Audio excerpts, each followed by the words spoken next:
Hi, everyone. Welcome to our spiritual sojourn. So happy you're joining us today. Hey, Tom, Hi, Laurie. what's up?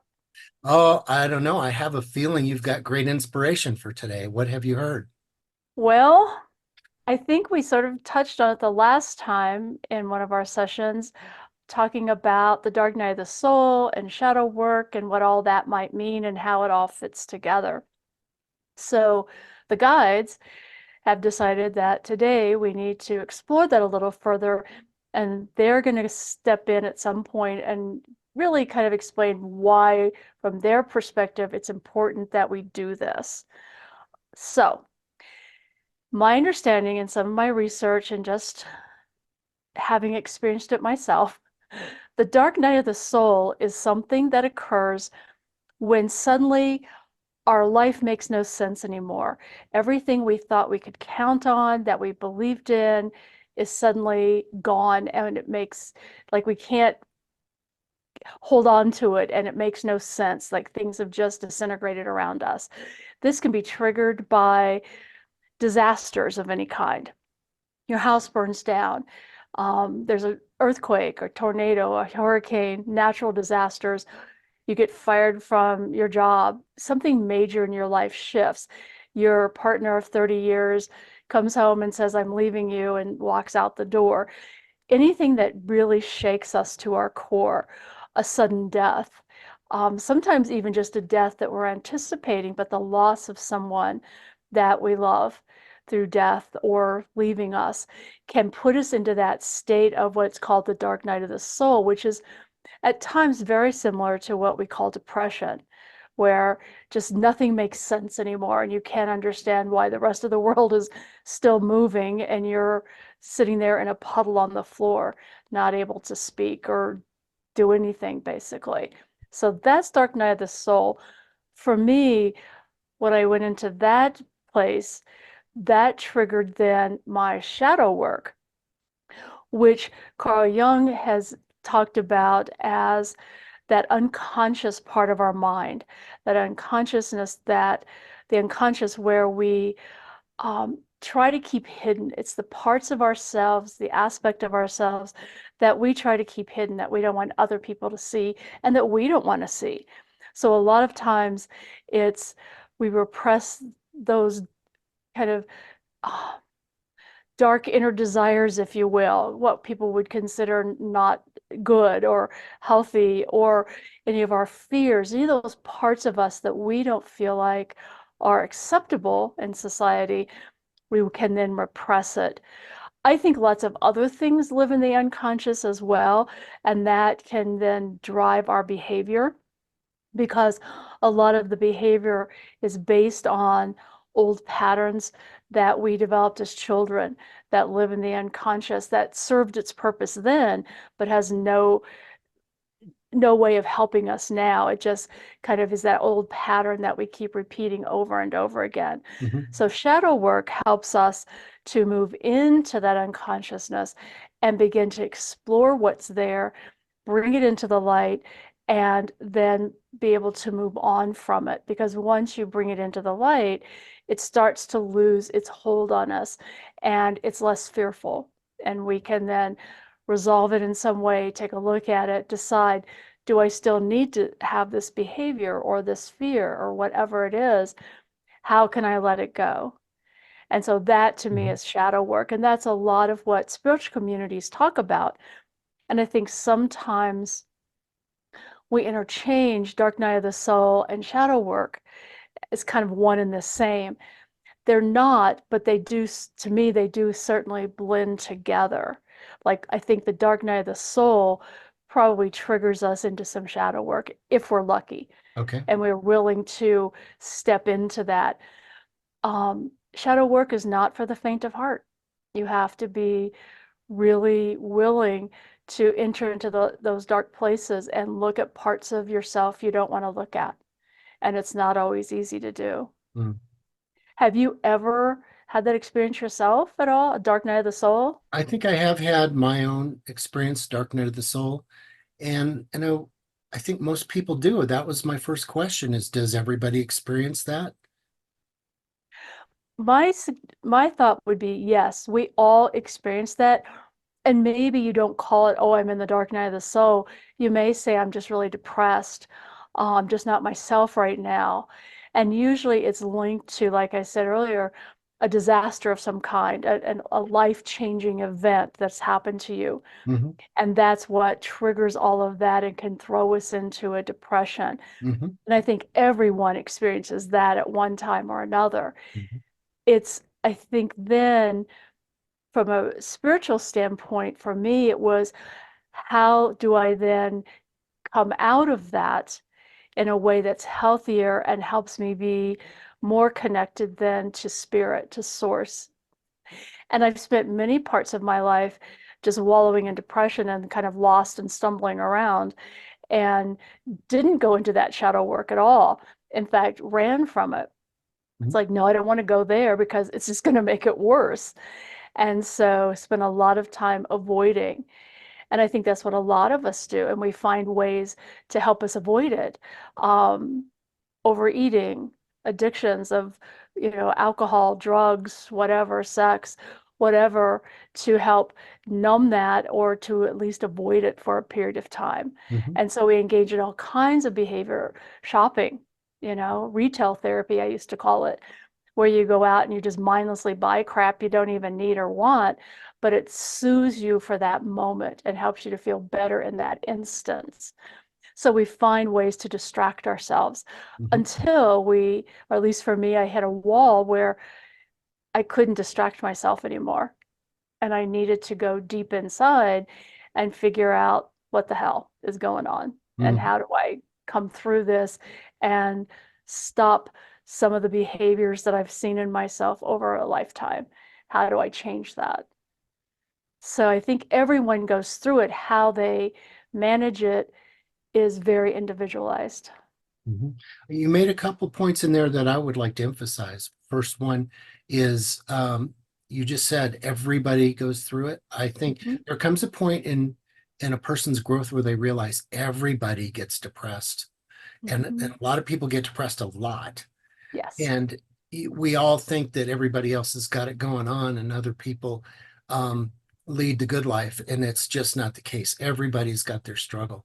And when you get to that point, you realize, my situation is no different than anyone else's. It's Right. just the players or maybe the actual earthly situation, but everybody's going through something. Mhm, And we do try to soothe it. You use the exact word that was hanging in my mind, which is we find different ways to soothe the pain, mhm. whatever that is. And Yeah. so for some people, they turn it into becoming a workaholic and just, trying to accomplish things or whatever. And that can work for a little while, but eventually you have to face your demons. And that's what it seems to be. Mhm. I, I was gonna, I'm gonna lead you with a leading question. You have the expertise here. But what's the point of going through Dark Night of the Soul? Is it a decision point of some kind for us? I think it can be. It's, usually it begins by something externally happening that we have no control over.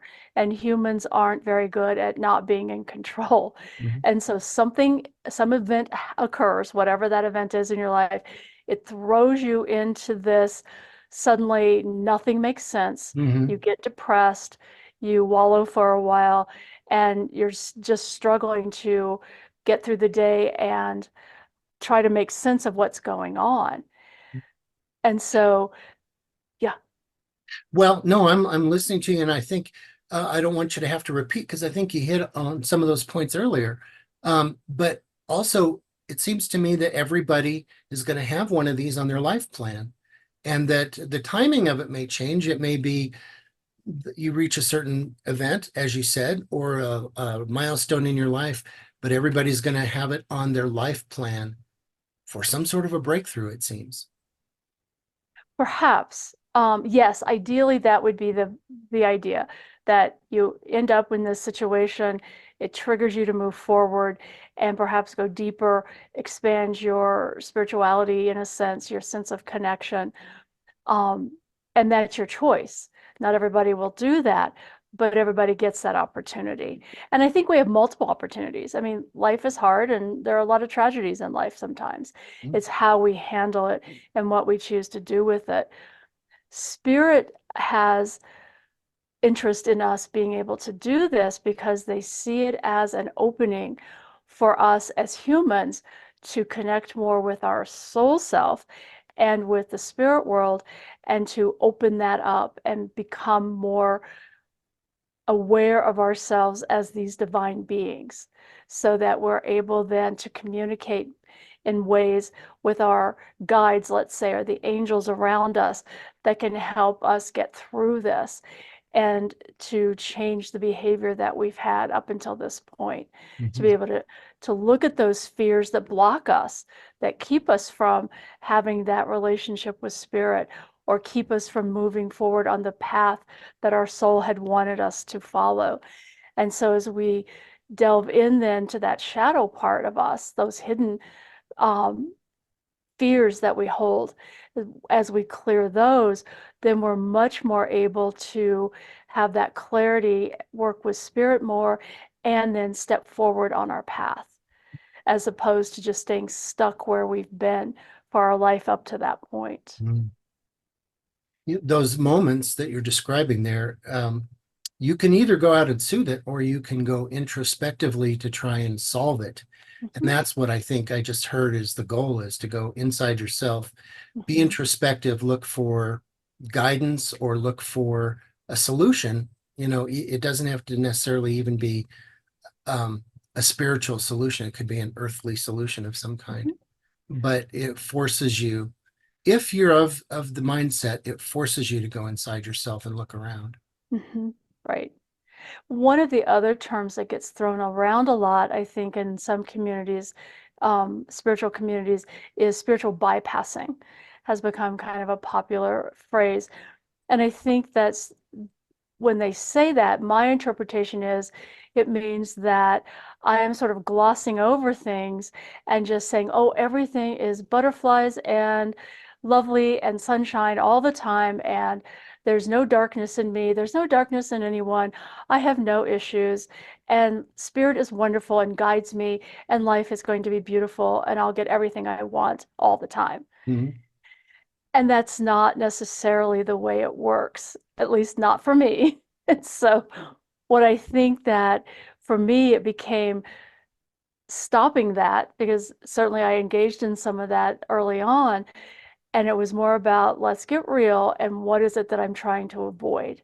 Mhm. Spirit's wonderful, but spirit isn't going to magically take away all the shit that I have that I need to deal with on my own, right? I think another way of talking about this, some people might go to, they get depressed, they think their life is stuck, they go to a motivational speaker or they take a motivational course. And that's really focusing your energy back on maybe career or something like that. And that's a form of soothing, as we just said. But really, those people, we that are kind of more sensitive, empathic, once you get to that point, maybe you weren't there earlier in your life, but you're getting there now. That's when you can go inside and find whatever it is that's next for you. And honestly, I would encourage people to seek out therapy that can be very supportive.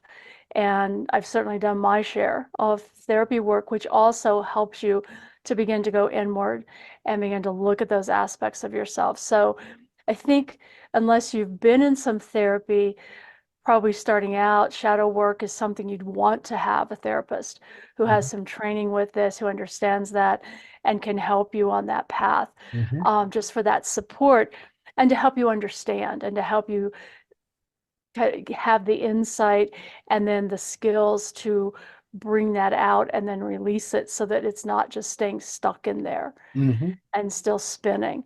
So I would encourage that for folks to also consider looking for a therapist who may advertise themselves as being spiritual or having, working in a way that incorporates spirituality in Mhm. whatever way that works for you Yeah, I was just as going a to way to say it may start. be good to have both. if you can't Yes. get both of those in one place. And I'll Hmm. throw in a plug. I have no qualifications, no skills, absolutely no degree in this, but I have very reasonable rates. And so you won't get anything good, but I'm there for you. At least you'll be there sitting and listening and supporting them. Okay. Yeah. Okay. Well, And maybe that was a bad idea. So I'm going to take that back. because sometimes that's just what we need is Well, we need another human sitting there and telling you it's okay, you're going to get through this, you're not going to die, and you're not going crazy. you're Because it can right. feel that way. Especially if you know that person has been through their own version of the dark night of the soul. They can say, Exactly. they can Yeah. say, when I faced something like that, this is how I dealt with it. And if you Yeah. think that that would work for you, there you have it. That's something Yeah. you could do. Yeah. Let me see. I get the feeling that the guides want to weigh in here Oh, and they're share mad at me something. for my selfless plug there for therapy. Not at all. Thomas, you underestimate yourself, for you would make an excellent counselor. Your ability to be empathic and to sit and listen is quite good. And you have done this many times for many others. So know that you have a gift. Maybe it's time for you to step more into that gift. Wow. Okay. Thank you. We would like to start with yes, we encourage those on a spiritual path, those who are awakening to their self, meaning becoming more aware of the divine being that lives within this physical body. As you are doing this, we encourage you to do this work. However it is triggered, it is important to go deep within to find those parts of the mind, the ego, that hold you back, that tell you the lies, that tell you that none of this is real, that you are simply flesh and blood, and that is all. And when it is over, it is over. For that is untruth. For the reality is, all of you are divine beings who happen to be having this earthly life. And the more you clear the debris, the lighter you become. By that we mean you begin to feel better, yes, and you begin to have more connection to the soul self, which then also helps you to move more fluidly within your meditations, to have that connection with spirit, whether it is your guides, the angels, other beings of light, who will offer you support and help you to move on with your life. Remember, all souls came to this earth with a particular set of goals that they had for themselves, experiences they wish to have. Many of the souls now are bringing in light and understanding and knowledge and connection for those during this time of change.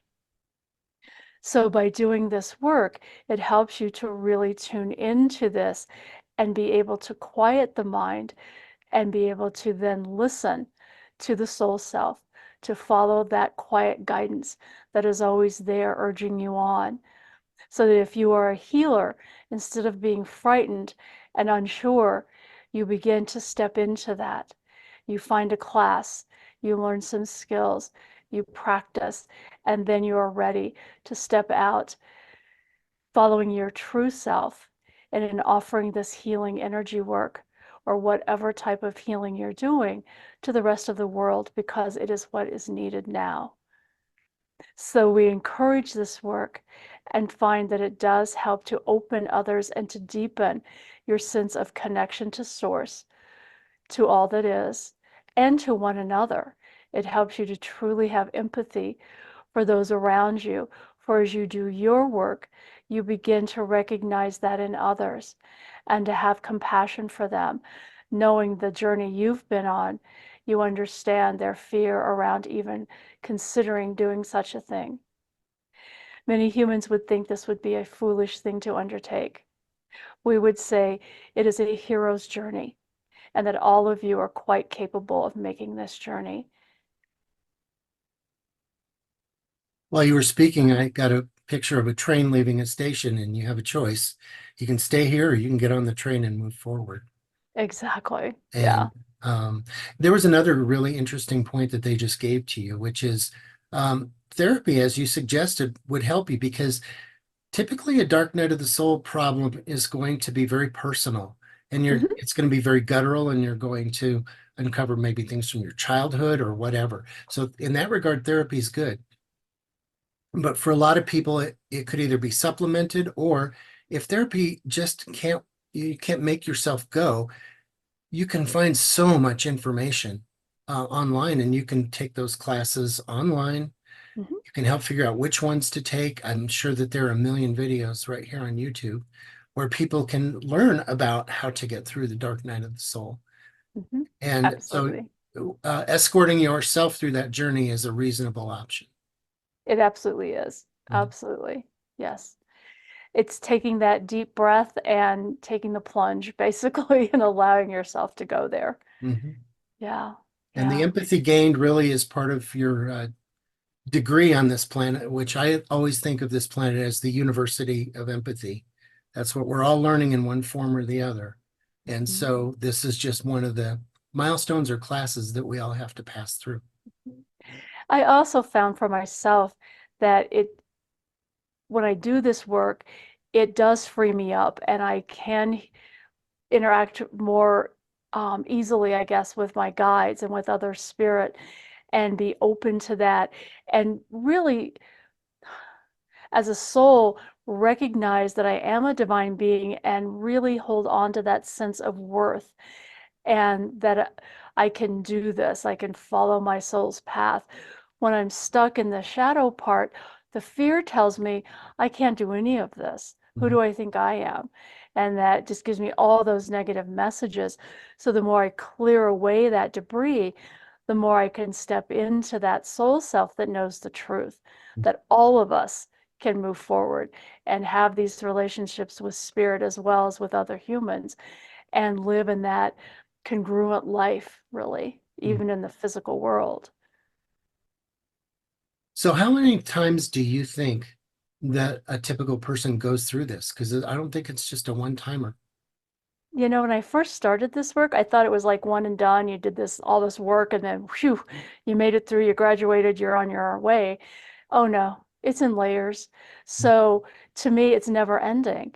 It's not as gut-wrenching, if you will, each time I do some work in the shadow as it was the first few times I went there.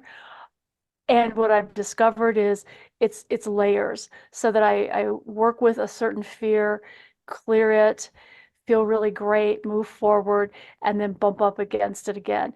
But it's a little deeper, it's a little different. So I do that piece of work. Then again, move forward, feeling great, bump up something again that triggers that. But each time it seems like it's not as frightening or as difficult to move into that space, find what it is I need to pay attention to and heal it in some way. Mhm. Seems But like it's going to be everybody's. an I'm sorry, it's going to be an ongoing process. Mhm. I think everybody's got several. And if I look back at the times where I think I have been through the dark night of the soul, there might be one that's bigger than the others, and maybe after that you just gain the skills to get through it. But I can see several in my own past. Mhm. And again, you have to get on the train and leave the station, or you just stay in the same Yeah. spot. Yeah.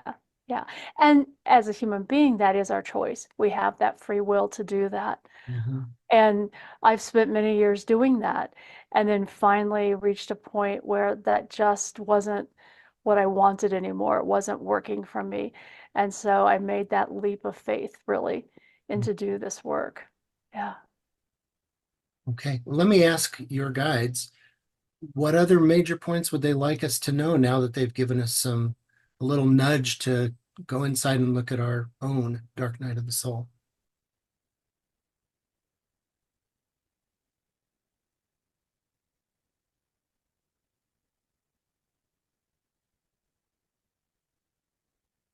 You as the human being will have a much happier life, a smoother life, if you will, when you are living in congruence with the soul self. when you are free from the hidden parts of you that cause trauma, that keep you stuck in old patterns, old ways of behaving and thinking. Once you are free, once you are moving forward and in unison with soul self, life shifts. And you are able to move more smoothly in your day, holding that place of compassion for yourself as well as for others, being open to all that Spirit has to show you, tell you, how we may guide you, and allowing this to unfold so that when you're truly being your authentic self, that soul being, you will find the joy in life. For ultimately, that is the soul's purpose, is remembering, finding the love, and truly living the truth that love is all there is in the universe. That's all the universe is love. That's the vibration that it holds. And joy comes with that when you are fully embodying that understanding of the divine. That when you are vibrating at love, joy is what is produced, and you bring that into the world, which is greatly needed at this time, and will help everyone to also move forward, to awaken, to increase their vibration and frequency, and to find that love and joy for themselves. That answers the question that I didn't know I had. That's exactly what needed to come out, which was, what if I don't want to, or why should I, or is it all about spiritual growth? And what I just heard was, no, it's about making your life happier and getting joy out of life. So Mm-hmm. that's a terrific answer. I'd like Yes, to say thank you for that wonderful answer.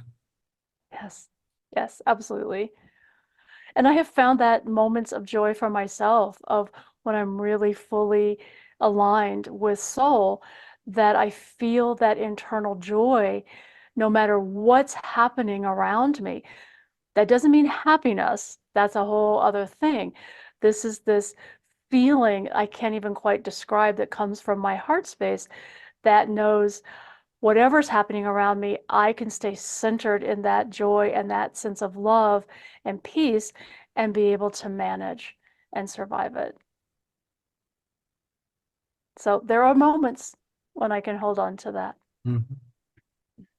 That's wonderful. That's the goal. Yeah. Okay, what about anything else you'd like to add, Laurie? I don't think so. The guides have stepped away, and I think what they've said is kind of all there is to say. Yeah, it's pretty profound. And so Yeah. they deserve to go to happy hour now, and we'll take it from here. So, all right. Well, thanks to everyone for listening. I hope you've enjoyed it. Smash the like button. You can subscribe to us, and if you do, you can hit the all notifications, and you will always find out when we publish a new video. Um, you can also share this with a friend if you can think of someone that would benefit from this content. We would love it, and they would probably love it even more. In addition to that, if you have any questions, you can put them in the comments. Maybe you can list your own Dark Night of the Soul if it's not too personal, or if you just want to share your experiences with others. The possibility that someone else might share your same experience is definitely out there. And lastly, if you would like to contact either Laurie or Tom, you can do that through email at ourspiritualsojourn@gmail.com. And we'll find out which one of us needs to answer, and we will promise you we'll get back to you. And with that, we're going to close it down for today. Thank you, Laurie. Thank you, Tom.